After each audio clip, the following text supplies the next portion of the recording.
एक महत्वपूर्ण विषय पर आपने बोलने का मुझे अवसर प्रदान किया है। महोदय, बैंक के बारे में जब चर्चा होती है तो आज मैं कह सकता हूं विश्व के अंदर अगर अर्थव्यवस्थाओं को ठीक दिशा की ओर बढ़ाने का काम किसी सेक्टर ने किया तो बैंकिंग सेक्टर ने किया है।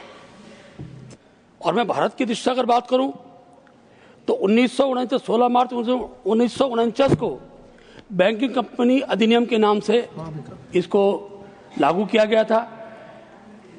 1 मार्च 1966 को इसका नाम बैंकिंग विनियम अधिनियम बना। अनेकों बार संशोधन हुई और संशोधनों का प्रमुख उद्देश्य होता है समय काल परिस्थिति के अनुसार उसमें क्या जोड़ना चाहिए, किससे हम ग्राहकों को अच्छी सुविधा दे सकते हैं, अच्छा इन्वेस्टमेंट कर सकते हैं। इस भाव के साथ ये संशोधन बार बार किए गए। सन 1965 में अधिनियम में धारा 56 को जोड़ा गया तथा देश के सभी सहकारी बैंकों को इस अधिनियम में के साथ लागू किया गया। महत्वपूर्ण विषय कि सहकारी बैंकों का आज बहुत बड़ा महत्व हो गया है। देश के अंदर उनकी गतिविधियां, उनके द्वारा किए गए कार्य ये जनता के सामने एक उदाहरण पेश कर रहे हैं। 1983 में फिर संशोधन कर भारतीय रिजर्व बैंक को अधिक शक्तियां प्रदान की गई। रिजर्व बैंक के अंदर जो शक्तियां जिस रूप में दी जानी चाहिए थी, मुझे लगता है कि तत्कालीन सदन को लगा होगा कि कुछ और अधिकार, कुछ और शक्तियां इसको दी जाए, उसके लिए इसमें प्रावधान किया गया। 1993 में बैंकिंग क्षेत्र में पारदर्शिता और जवाबदेही को बल दिया गया। निश्चित रूप से बैंक की अपनी कुछ मान्यताएं होती है, बैंक के अंदर काम करने की गतिविधियां होती हैं, लेकिन ग्राहक को उसकी सुविधा मिले, पारदर्शिता दिखाई दे, इस भाव के साथ भी संशोधन उस कालखंड में किए गए। 2004 में बैंकिंग क्षेत्र में स्थिरता को संशोधन से का बल दिया गया। स्थिरता बैंक की बनी रहे, इसकी सबकी आवश्यकता है कि अनेकों बैंक खुलते थे, अचानक बंद हो जाते थे। इस प्रकार के माहौल देश के अंदर था और आम पब्लिक को बैंक से विश्वास जिस रूप में स्थापित होना चाहिए तो उसमें कुछ कमी दिखाई दी और विधेयक की उसमें चर्चा की गई। 2017 में अब बैंकों का दिवालिया और दिवालेपन के संबंधित अनेकों घटनाएं हुई और इससे ये लगता था कि आखिर जो जमा करता है उस जमा करते का कैसे विश्वास अर्जित किया जाए। तो उस समय पर 2017 में दिवालिया और दिवालेपन के संबंधित प्रावधानों का इस संशोधन में व्यवस्था की गई। सन 2020 में का संशोधन ये काफी महत्वपूर्ण रहा। इस संशोधन से देश के सभी सहकारी बैंकों को आरबीआई से जोड़ा गया। पहले सहकारी बैंक आरबीआई की गाइडलाइन के तहत नहीं चलते थे, ये व्यवस्था की गई। उसी दिन 1482 शहरी और 58 बहु राज्य सहकारी बैंकों को इससे जोड़ा गया। मैं आज के आंकड़े न कहूं, लेकिन अगर मैं 2022 की जो जानकारी मेरे सम्मुख है उसको रखना चाहूंगा। सार्वजनिक क्षेत्र के 12 बैंक, आज तो उनकी शाखाएं बहुत हो गई हैं, उसकी चर्चा पूर्व वक्ताओं ने की है, मैं उस चर्चा की ओर नहीं जाऊंगा। निजी क्षेत्र के बैंकों 22 बैंक, विदेशी बैंक 44, सहकारी बैंक 1485 और ग्रामीण सहकारी बैंक लगभग 96,000 बैंकों को इस समय इसके तहत जोड़ने का काम किया गया। महोदय, आज बैंक की जो व्यवस्थाएं हैं और जो संशोधन की अवस्था आज जो 3 दिसंबर 2024 को लोकसभा पारित किया गया, उसकी कुछ वैधानिक आवश्यकताएं थी। उसकी आवश्यकता क्यों महसूस की गई उस पर मैं थोड़ा सा माननीय मंत्री जी का आभार व्यक्त करते हुए अपनी बात को रखूंगा। धारा 18, 25, 27, 56-18 मैं संशोधन की क्या अवस्था पड़ी मैं बताना चाहता हूं। महोदय, बैंकों द्वारा आरबीआई को सर्वाधिक रिपोर्ट की चर्चा बार बार आ गई कि पहले हर शुक्रवार को दिया जाता था, लेकिन आज की जो परिस्थिति है, आज बैंक की गतिविधियां जो ऑनलाइन होने के बाद जो सबसे ज्यादा उसकी ठीक प्रकार की रिपोर्टिंग रिजर्व बैंक को जो जानी चाहिए थी, उसकी व्यवस्था में चीजें तय की। क्योंकि आज गूगल है, पेटीएम है, भीम ऐप है, ऐसे अनेकों माध्यम है और इन सबका आंकड़ा प्रत्येक शुक्रवार को प्राप्त करना, उसकी ठीक प्रकार की व्याख्या और उसकी रिपोर्टिंग आरबीआई को करना संभव नहीं था। तो बैंकिंग गतिविधियों में अनेकों बार मौसमी उतार चढ़ाव भी रहते हैं। इन सब की रिपोर्टिंग की दृष्टि आवश्यक हुआ कि 15 तारीख की रिपोर्ट उसी महीने की 20 तारीख को तथा महीने की आखिरी दिन की रिपोर्ट अगले महीने की 5 तारीख को आरबीआई को दी जाए, जिससे कि प्रमाणिकता के आधार पर आरबीआई को बैंक अपनी रिपोर्टिंग कर सके। महोदय, दूसरा संशोधन 15 NC के तहत अधिनियम में किया गया, जिसमें पर्याप्त हितों का व्यापक उल्लेख है। इससे संशोधन किया गया कि पर्याप्त ब्याज को परिभाषित करते हुए जहां पहले उल्लेखित 5 लाख रुपए अथवा चुकता पूंजी का 10% के स्थान पर अब 2 करोड़ रुपए अथवा चुकता पूंजी का 10% कर दिया गया है। यह आवश्यक हो गया था महोदय, क्योंकि लंबे समय से इसको जो उसका उद्देश्य जो आपसी हितों का टकराव जो हो रहा था उसको रोकने के लिए, बैंकिंग संचालन की अखंडता को व्यवस्थित करने के लिए इस प्रकार की अधिनियम में व्यवस्था की गई। अधिनियम की धारा 20 में उल्लेखित है कि बैंकिंग कंपनियां ऐसी कंपनियों या संस्थाओं को ऋण या अग्रिम देने से रोकती हैं जहां निदेशक के पास पर्याप्त हित हैं। वहीं धारा 10 यह अनिवार्य करता है कि बोर्ड के कम से कम 51% सदस्य कर्मचारी, प्रबंधक या प्रबंध एजेंट के रूप में बैंक के साथ पर्याप्त हित या संबंधों में उनको स्वतंत्रता मिलनी चाहिए। इसका प्रावधान इसके तहत किया गया। पर्याप्त ब्याज दर की चर्चा मैंने की है। चुकता पूंजी का अब उसको बढ़ाकर 1968 में यह राशि जहां 1968 में आ गए, 1968 में जहां 5 लाख रही थी, अब इसको 2 करोड़ करने का प्रावधान इसमें किया गया।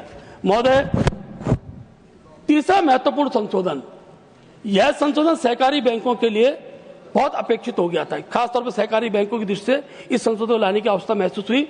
बैंकिंग अधिनियम की धारा 10A और ब्रैकेट में 2A-1 में अध्यक्ष और पूर्णकालिक निदेशक को छोड़कर शेष का कार्यकाल 8 साल रहता था। अध्यक्ष और पूर्णकालिक तो 10 साल तक रह सकते हैं, लेकिन उनमें शेष का कार्यकाल 8 साल था। अब उसे बढ़ाकर 10 वर्ष कर दिया गया।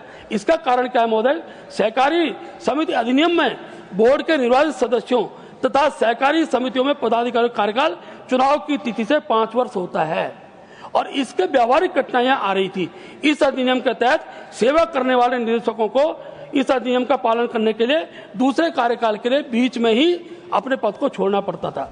महोदय, चौथा संशोधन भी सहकारिता की दृष्टि से बहुत महत्वपूर्ण है। अधिनियम की धारा 16 में व्यक्तियों को एक से अधिक बैंकिंग कंपनियों के बोर्ड में नाम कटने से रोकता है।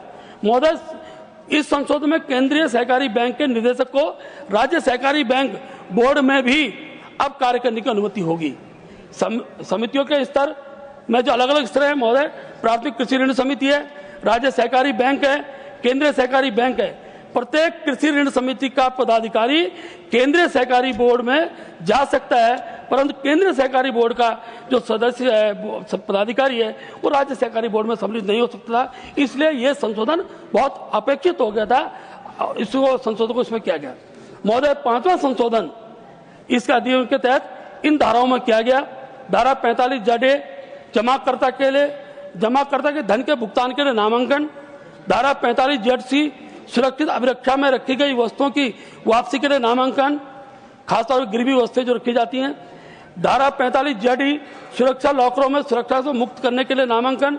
और नई धारा इसमें जोड़ी गई है 45 कर्मिक नामांकन को प्राथमिकता देने की बात है। महोदय, यह आवश्यकता है कोरोना काल में पड़ी, जब कोरोना काल कर जो नाम नॉमित किए जाते थे उनका अकाल मृत्यु हो गई और ऐसी स्थिति में जो जिनका धन था, जो जमा पूंजी थी, वो पूंजी लैप्स हो गई, उसको निकालने में कठिनाई परिवारों को महसूस हुई। अब 4 नॉमिनी इसमें उल्लेखित किए गए हैं और परिवारों को मिलने वाला पैसा अब आसानी के साथ मिलेगा, साथ ही कानूनी प्रक्रिया भी समान होगी।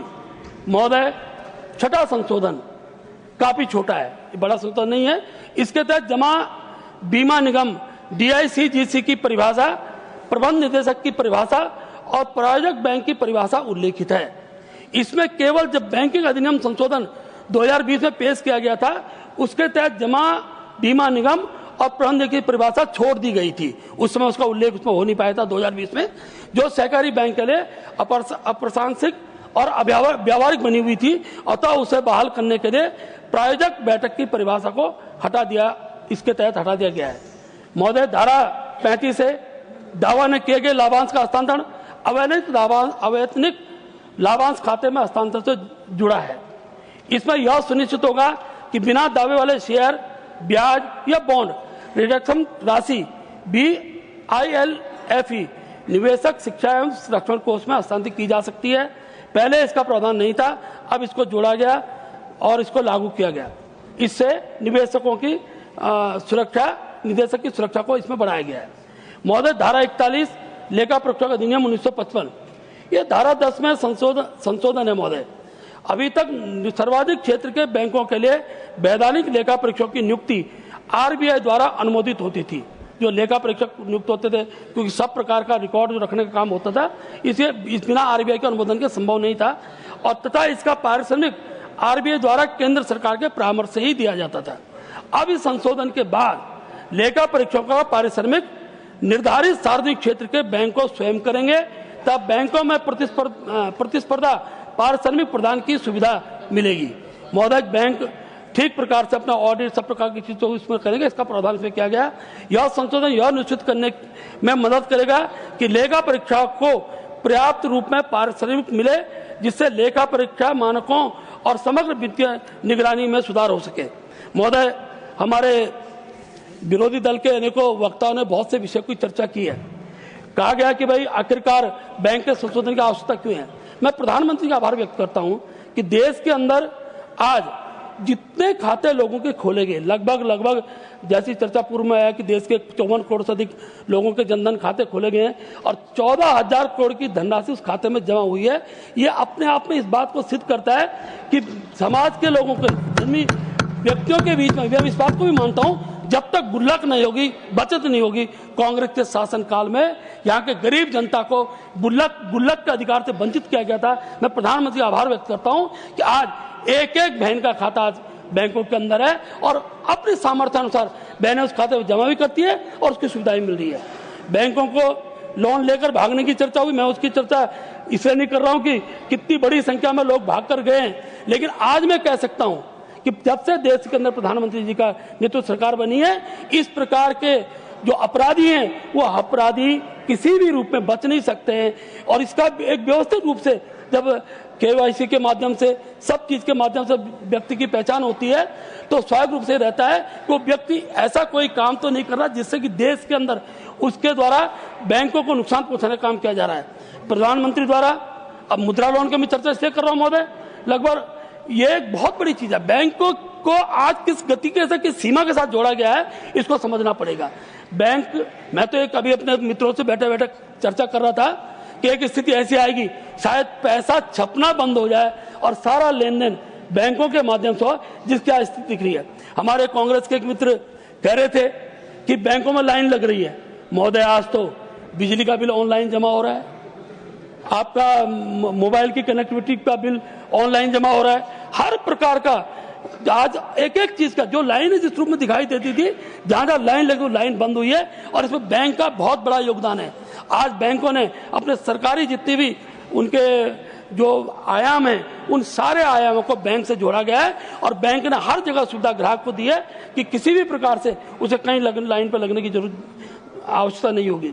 यूपीआई की चर्चा बार बार हुई है।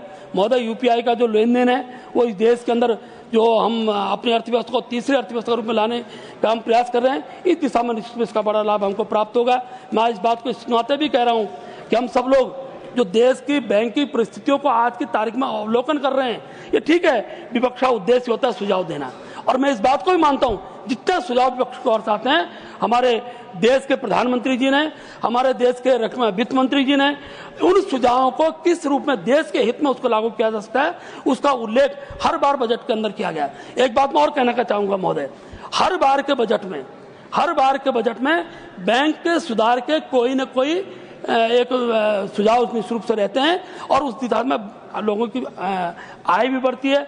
हर वर्ष जब आय बढ़ती है तो उसका बैंक में पैसा जमा भी होता है। और आज इस प्रकार की परिस्थिति देश के अंदर बन गई है कि 2 नंबर का काम, मैं तो कई बार इसकी चर्चा भी करता हूं, नोटबंदी की बहुत लोगों ने चर्चा की है, लेकिन एक बात मैं कहना चाहता हूं, नोटबंदी का एक असर तो जरूर हुआ। मैं जानता हूं बहुत से जिन पर अथार लक्ष्मी माया होगी, उनके यहाँ आग लग रही है, पकड़े जा रहे हैं। प्रधानमंत्री जी के आंखों में तो ऐसा चश्मा आ गया है, उन्हें पता लग जा रहा है कि कहां किस घर में कितना पैसा है, और पकड़ के जब जेलों के अंदर जाते हैं तो बड़े बड़े लोग अपने चेहरे छुपाते फिर रहे हैं। ये परिस्थिति देश के अंदर बनी है। ये सख्ती के साथ पैसे को, जो सरकारी पैसा है, बैंक का पैसा बैंक के अंदर जाए। नोटबंदी के समय मैं मानता हूं बहुत से लोगों ने जमा नहीं किया होगा, लेकिन अधिकतर लोगों ने एक पैसा बैंक के अंदर जमा किया। उसका परिणाम रहा कि इतने खाते भी खुले और बैंकों के अंदर पैसे की धनराशि जिस गति के साथ जमा हुई, वो भी हमारे सामने उदाहरण है।